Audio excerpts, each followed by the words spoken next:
I started the organization in May of 2003 after the death of my 24-year-old son, Khalik Jabbar Johnson, who was shot to death over a parking space. For years, I was engulfed in the grief and the pain. And I'm not sure at what point, but at some point I said, I can't continue to live like this. I've got to fight, got to come up out of this despair. Thank you for being here. For the last 11 years, we have been on the front lines fighting to make a difference. While we started initially with families who were broken as a result of having to bury their son, daughter, or loved one, we moved into so many other different areas. I just knew that I had to do something that would make a difference, and I knew enough mothers that I thought with us coming together that we would have an impact on this issue. We found that a lot of the young people that were committing the crimes or were victims of the crime, victims of murder, had parents that were incarcerated. So we thought if we could help these mothers become better parents and keep them home with their children, that would be one of the ways we could address the issue of violence in our communities. I've been locked up since I was 18 years old. I am now 29. Prior to my incarceration, I could not read or write.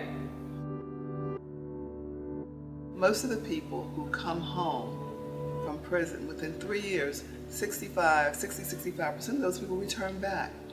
And it has a lot to do with, I think, that they come out with no skills. They come out the same way they went in. They didn't get skills, they didn't get any kind of education, they didn't get any type of treatment, they didn't get the things that they needed to help change their lives. So we wanted to do that. You're saying people being in prison, like I come from that. I was born addicted to heroin. My mother had sold me to the black market in 1973. My grandma came and got me. I got raised by my grandma. I come from a house of violence. I watched my stepdad shoot my sister. Jail was normal. Jail was normal. Living how you're talking, making good choices, and thinking about other people, that was foreign language. We have been working in the Philadelphia prison for the last, 6 years, with a program called Thinking for a Change. I am one of the first cohorts they ever did Thinking for a Change in prison, and it's 25 lessons of cognitive self-change, problem-solving skills, and social skills. They had 11 women coming up every Tuesday and Thursday in the prison, and people's lives were being affected by that. The whole time I was incarcerated, I strived for education. And before I came home, I got my GED.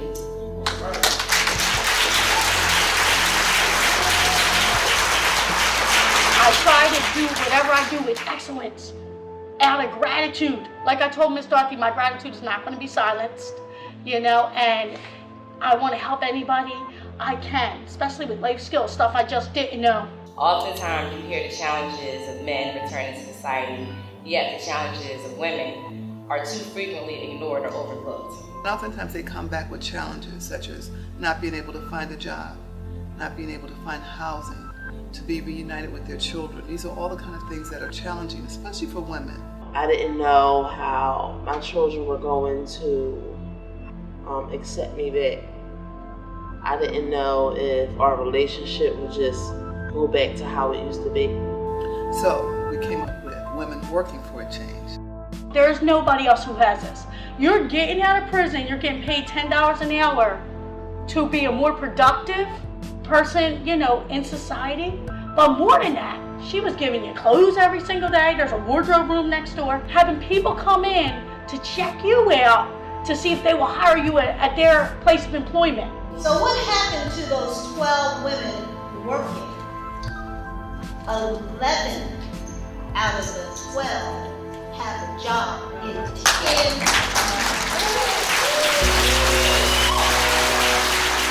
I've been working in the prison now, I think 18 months.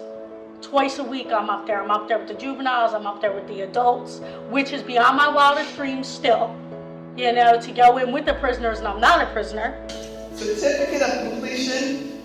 This award certifies that Darcella Green has successfully completed Mothers in Charge Incorporated Women Working for a Change 10-week on-the-job training program presented this 24th day of September 2014. So these women can be a voice for all the women who can't get a job, who can't go back to school because of a felony. If we all would take off our halo, we all are ex-somethings.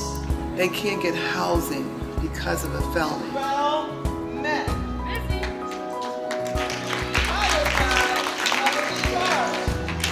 They can't get many of the opportunities that are afforded to us, even after they've served their time.